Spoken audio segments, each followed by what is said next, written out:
Selamat pagi anak-anak Miss. Iya, sama-sama masih semangat ya. Ya, dari aura-aura menjawab Miss tadi masih semangat, nampak semangatnya. Baik, di sini Miss akan melanjutkan materi yang dibawakan oleh Ibu Andriani sebelumnya tentang teologi proper. Tentang apa? Iya, teologi proper. Di mana dalam teologi proper ini membahas tentang doktrin-doktrin Allah. Iya, doktrin-doktrin Allah. Di mana dalam doktrin-doktrin Allah ini ada beberapa penjelasan tentang Allah. Di sini Miss akan membahas tentang pernyataan khusus, di mana dalam pernyataan khusus ini Allah menyatakan dirinya melalui dua pernyataan yang khusus. Di mana pernyataan khusus yang pertama itu Allah menyatakan dirinya melalui Alkitab. Allah menyatakan dirinya melalui Alkitab. Di mana Allah menyatakan dirinya itu dan kehendaknya itu melalui Alkitab. Alkitab menuntun kita atau menuntun manusia kepada keselamatan. Di sini jika kita membaca Alkitab, berdoa, maka kita akan memperoleh keselamatan. Mari kita buka Alkitab kita ini dari 2 Timotius 3 ayat 15. Sebelum kita membacanya, Miss ingin bertanya, siapa di sini yang membawa Alkitabnya? Baik, semuanya membawa ya? Oke, di sini masih anak-anak Tuhan semuanya. Baik, mari kita buka 2 Timotius 3 ayat 15. 2 Timotius 3 ayat 15.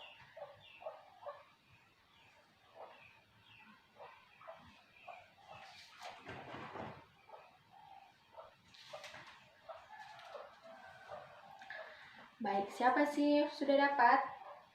Semuanya sudah dapat ya? Mari kita baca sama-sama. 2 Timotius 3 ayat 15, beginilah bunyi firman Tuhan. Ingatlah juga bahwa dari kecil engkau sudah mengenal kitab suci yang dapat memberi hikmat kepadamu dan menuntun engkau kepada keselamatan oleh iman kepada Yesus Kristus.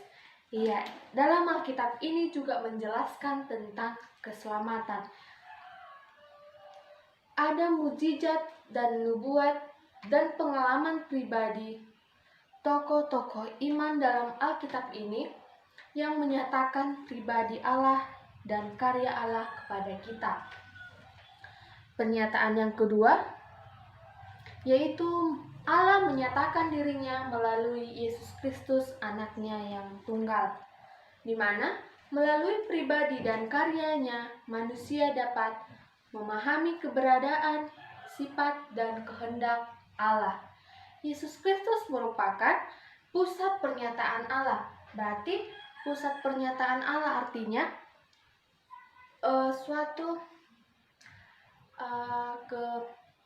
Allah menyatakan dirinya melalui anaknya. Allah menjelaskan dirinya itu bahwa Allah itu ada dalam diri kita manusia. Dan Yesus Kristus itu adalah sejarah umat manusia atau sejarah kita. Materi selanjutnya tentang keberadaan Allah. Dalam keberadaan Allah ini ada 5 argumen tentang keberadaan Allah.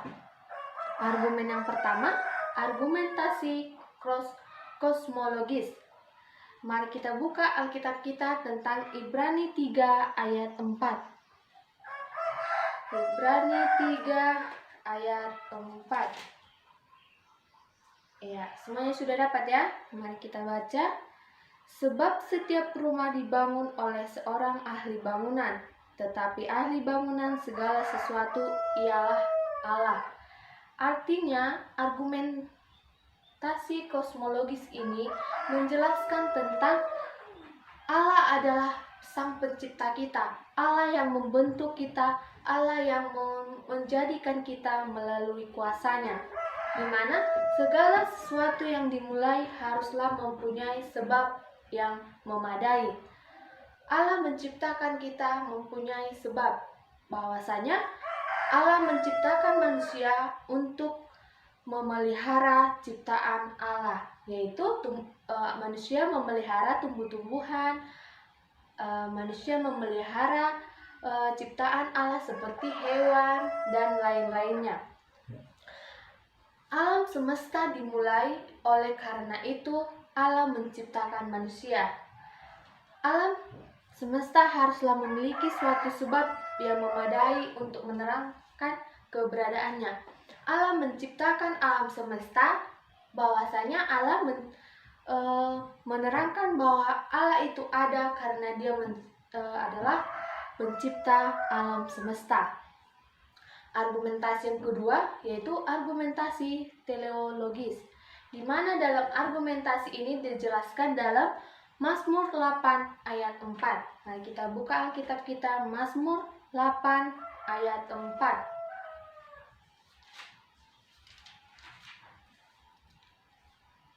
Siapa yang sudah dapat?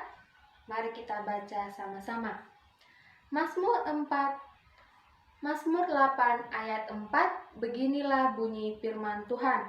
Jika aku melihat langitmu, buatanmu sendiri, bulan dan binatang-binatang yang kau tempatkan.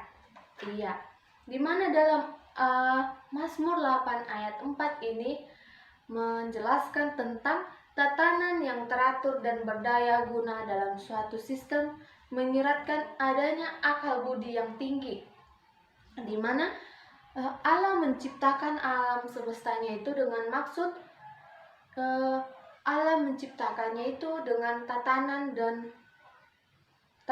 yang teratur, yaitu Allah menciptakan manusia untuk memelihara dengan teratur. Oleh sebab itu Allah menciptakan manusia dengan akal budi yang berguna untuk memelihara peliharaannya.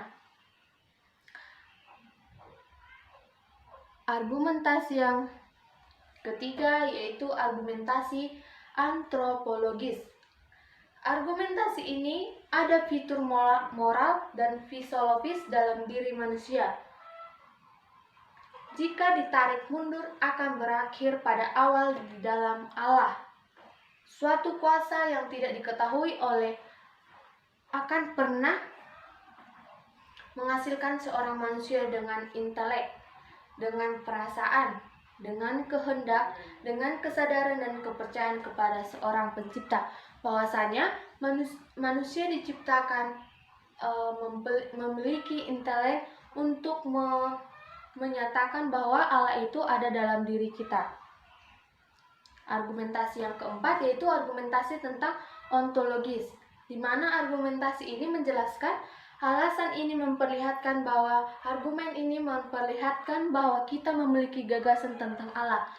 Gagasan tentang Allah, di mana gagasan ini dihasilkan oleh Allah dan gagasan ini tidak bisa dibentuk oleh manusia sendiri. Gagasan ini merupakan gagasan yang sangat tinggi yang Allah jadikan kepada manusia. Yang kelima, argumentasi moral, di mana argumentasi moral ini alasan ini menjelaskan tentang setiap orang memiliki kesadaran. Moral artinya kita memiliki kesadaran serta kewajiban tentang apa yang benar dan apa yang salah. Alasan moral ini memperjelaskan bahwa setiap manusia mempunyai kewajiban dan tanggung jawab untuk memelihara tentang ciptaan Allah. Materi selanjutnya tentang teori-teori antiteistik, di mana teori antiteistik ini ada 6 golongan besar yang mereka tidak mempunyai dan mereka tidak mau mengakui pernyataan Allah tentang dirinya. Dalam teori antiteistik ini mereka tidak mengakui bahwasanya Allah itu ada dalam dirinya.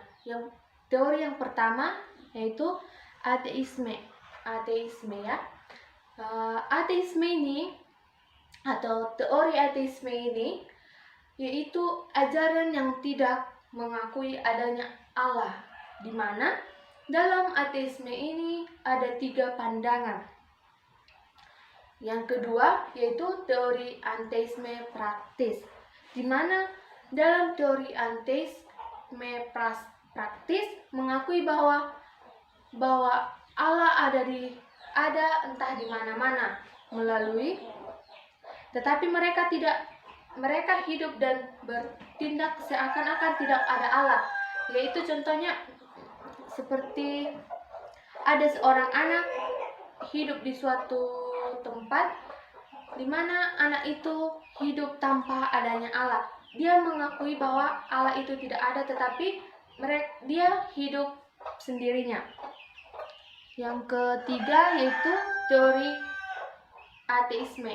Ateisme dogmatis, yaitu di mana teori ateisme dogmatis ini mengakui secara terang-terangan bahwa mereka tidak mengakui adanya Allah. Atau teori ini merupakan teori komunisme. Yang keempat yaitu tentang teori ateisme murni, di mana dalam teori ini mengandung prinsip yang tidak sesuai dengan kepercayaan tentang Allah. Yang kelima yaitu teori agnostitisme, di mana dalam teori agnostitisme ini menganut atau mengajarkan tentang bahwa Allah atau pengetahuan yang tidak mungkin diperoleh dari Allah itu sendiri. Yang keenam yaitu teori panteisme, di mana dalam teori panteisme ini mengajarkan yang menyatakan bahwa segala yang terbatas merupakan sekedar aspek modifikasi atau bagian dari suatu pribadi yang kekal dan yang ada dengan sendirinya. Teori yang selanjutnya itu nama-nama Allah. Materi yang kelima ini adalah nama-nama Allah, di mana dalam materi ini Miss akan menjelaskan tentang nama-nama Allah. Alkitab juga menuliskan bahwa Allah menyatakan dirinya kepada manusia melalui beberapa nama-nama. Yaitu yang pertama, dalam Alkitab Allah menyatakan dirinya melalui nama El. El artinya Allah, yaitu istilah umum bagi yang ilahi dan dipakai untuk melihat semua anggota golongan yang ilahi. Allah menyatakan dirinya melalui menggunakan nama El. Misalnya, yang pertama Allah menyatakan dirinya dengan nama El Elpon, yang artinya Allah yang Maha Tinggi.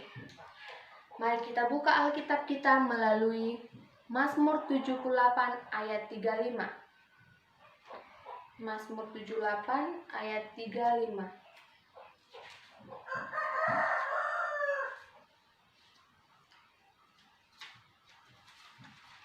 Mazmur 78 ayat 35. Beginilah bunyi firman Tuhan.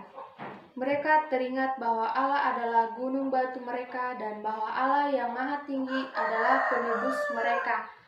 Iya, di sini dalam Alkitab ini menjelaskan bahwa Allah yang Maha Tinggi, Allah menggunakan namanya dengan menggunakan El Elpon, yaitu Allah yang Maha Tinggi. Di sini tadi ada disebut Allah Maha Tinggi, berarti sama dengan namanya El Elpon. Nama yang kedua, Allah menyatakan dirinya menggunakan nama El Alom, artinya Allah yang kekal. Mari kita buka Alkitab kita dari Kejadian 21 ayat 33. Kejadian 21 ayat 33.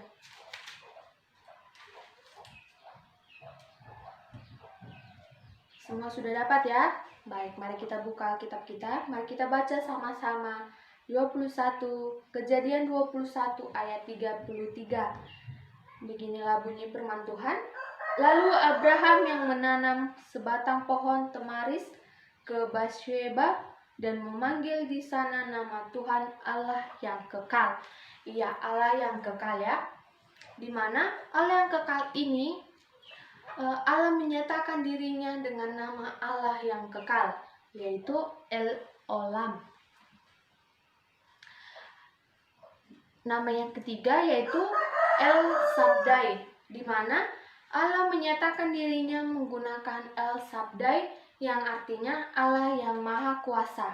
Allah yang Maha Kuasa. Mari kita buka Alkitab kita, Kejadian 17 ayat 1.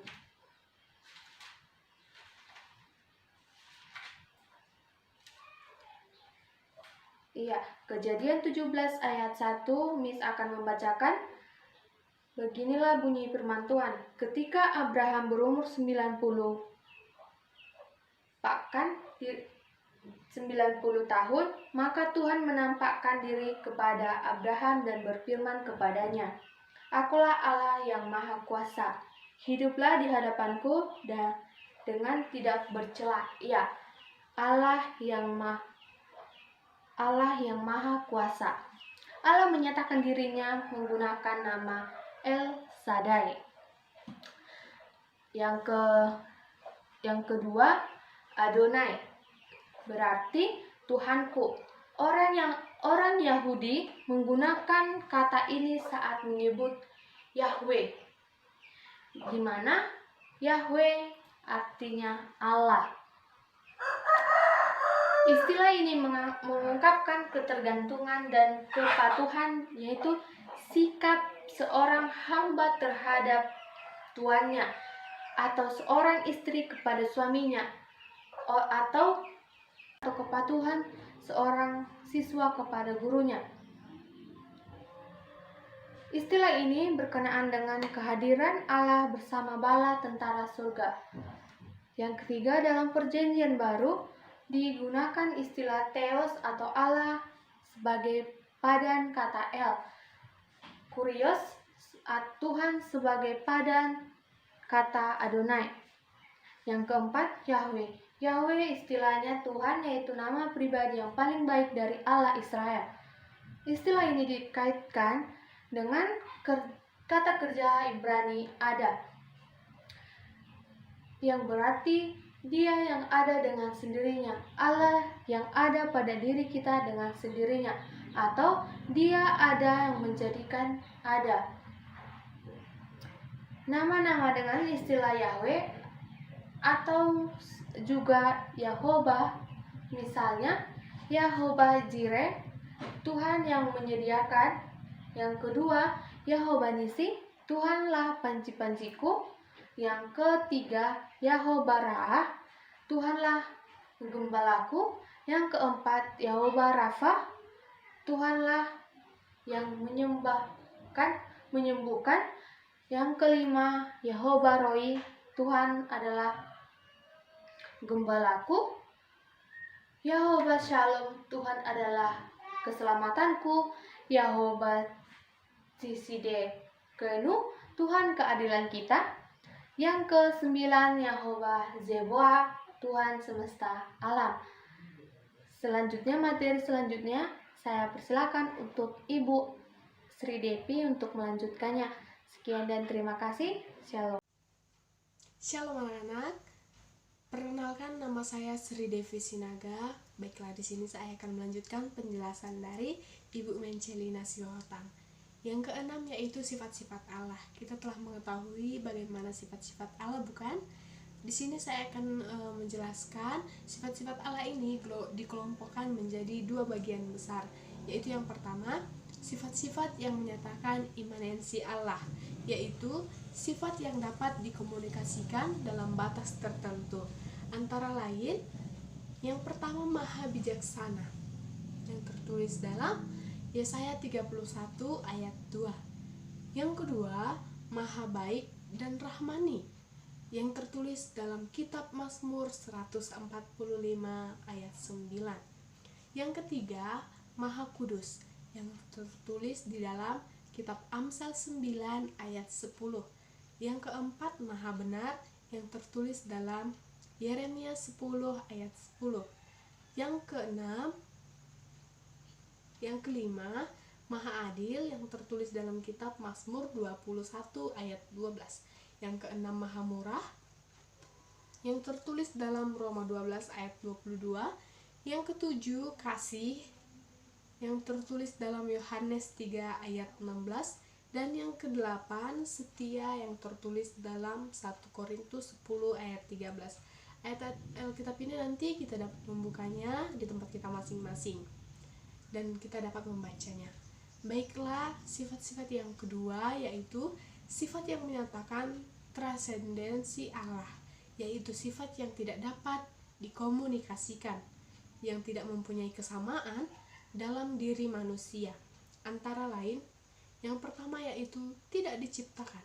Ya, memang Allah itu tidak diciptakan, tetapi Sang Pencipta. Yang kedua, tidak berubah, yang tertulis dalam Mazmur 102 ayat 28. Tidak berubah ini maksudnya adalah abadi atau kekal.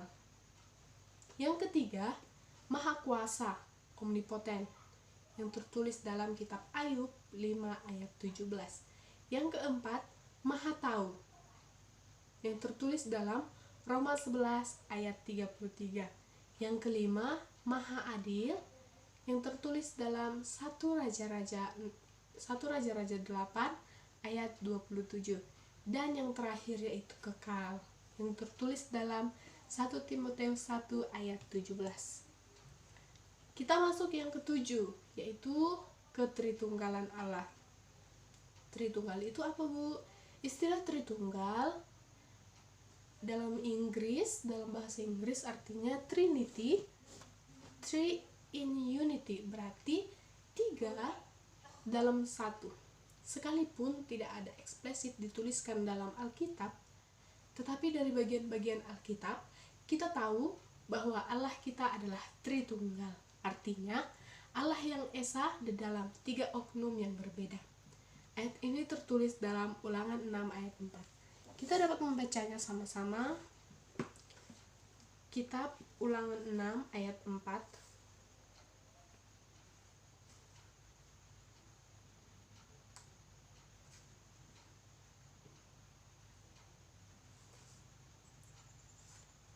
Kita membacanya sama-sama.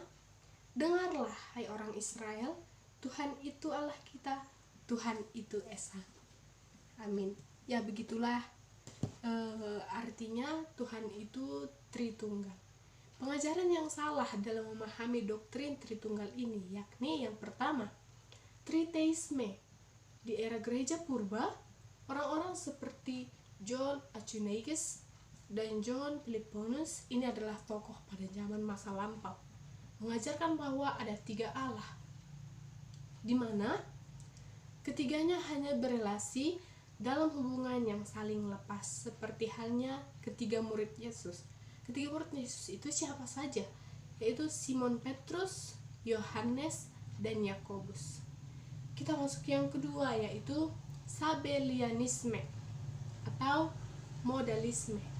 Pengajaran ini disampaikan oleh Sabellius yang bertolak belakang dengan Triteisme. Ia mengajarkan tentang Bapa, Anak, dan Roh Kudus, tetapi ketiganya dipandang sebagai cara berbeda atau 3 wujud dari satu Allah, bukan sebagai pribadi. Kita masuk yang ketiga, yaitu Arianisme. Arius mengajarkan bahwa hanya ada satu Allah yang tidak diciptakan, karena Kristus itu berasal dari Bapa. Berarti Kristus diciptakan oleh Bapa atau Allah. Arius menyangkal keilahian Yesus Kristus yang menyatakan bahwa ada suatu ketika di mana Kristus tidak ada. Arius dan pengajarannya dihukum pada konsili di Niscea tahun 325. Sungguh sedih, bukan? Kita masuk yang ke-8, ketetapan Allah. Anak-anak, yang pertama kita masuk ke hakikat ketetapan Allah. Ketetapan Allah atau the decrees of God telah ditetapkan dalam kekekalan di masa lampau dan mengacu pada kedaulatan Allah untuk mengontrol setiap hal dan semua peristiwa. Ketetapan Allah ini dinyatakan dalam kitab Efesus 1 ayat 11 yang menyatakan bahwa Ia di dalam segala sesuatu bekerja menurut keputusan kehendaknya. Kehendak siapa, Bu? Kehendak Allah sendiri. Kita masuk sifat-sifat ketetapan Allah. Sifat-sifat ketetapan Allah ini bagaimana sih? Berikut ini adalah sifat-sifat ketetapan Allah. Yang pertama, ketetapan Allah adalah suatu rancangan tunggal yang mengarahkan segala sesuatu. Mengarahkan segala sesuatu. Kita masuk yang bagian kedua. Ketetapan Allah meliputi segala sesuatu yang dibentuk dalam kekekalan masa lalu, tetapi dinyatakan pada saat ini. Yang ketiga, ketetapan Allah merupakan suatu rencana yang bijak karena Allah yang bijaksana merencanakan apa yang terbaik. Yang keempat, ketetapan Allah sesuai dengan kedaulatan kehendaknya. Ia melakukan apa yang ia ingin lakukan. Sedangkan manusia, apa yang ingin dilakukan belum bisa dilakukannya. Yang kelima, tujuan ketetapan Allah adalah kemuliaannya. Dan yang keenam, beberapa aspek ketetapan Allah dikerjakan oleh manusia. Ini menunjukkan bahwa ketetapan Allah bukan takdir, di mana manusia sama sekali tidak memiliki tanggung jawab di dalamnya. Yang C, wujud ketetapan Allah. Ketetapan Allah nampak dalam hal-hal berikut ini. Yang pertama, dalam alam materi, penciptaan, penetapan bangsa dan batas-batas, umur hidup manusia, cara mati manusia. Yang kedua, dalam alam sosial, menetapkan jodoh dan keluarga, pemerintahan. Dan yang terakhir, dalam alam rohani. Baiklah anak-anak, sekian yang dapat kami sampaikan tentang teologi proper doktrin Allah. Untuk menutup pertemuan kita pada kali ini, kita sama-sama membuka Alkitab kita. Kita buka kitab Roma 11 ayat 33. Roma 11 ayat 33 sampai 36. Kita baca sama-sama. Oh, alangkah dalamnya kekayaan, hikmat dan pengetahuan Allah. Sungguh tak terselidiki keputusan-keputusannya, dan sungguh tak terselami jalan-jalannya. Sebab, siapakah yang mengetahui pikiran Tuhan? Atau siapakah yang pernah menjadi penasihatnya? Atau siapakah yang pernah memberikan sesuatu kepadanya, sehingga ia harus menggantikannya? Sebab segala sesuatu adalah dari Dia, dan oleh Dia, dan kepada Dia. Bagi Dialah kemuliaan sampai selama-lamanya. Amin.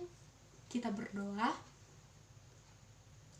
Terima kasih Bapa yang baik, terima kasih Yesus yang penuh cinta kasih, syukur bagimu Tuhan atas berkat yang Kau limpahkan kepada kami hingga pada saat ini.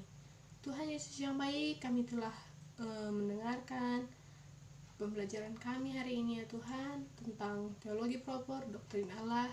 Kiranya buatlah itu dapat masuk ke dalam hati kami, pikiran kami, dapat kami terapkan segala yang baik ke keluarga kami ya Bapak, ke teman-teman kami, ke sekitaran kami.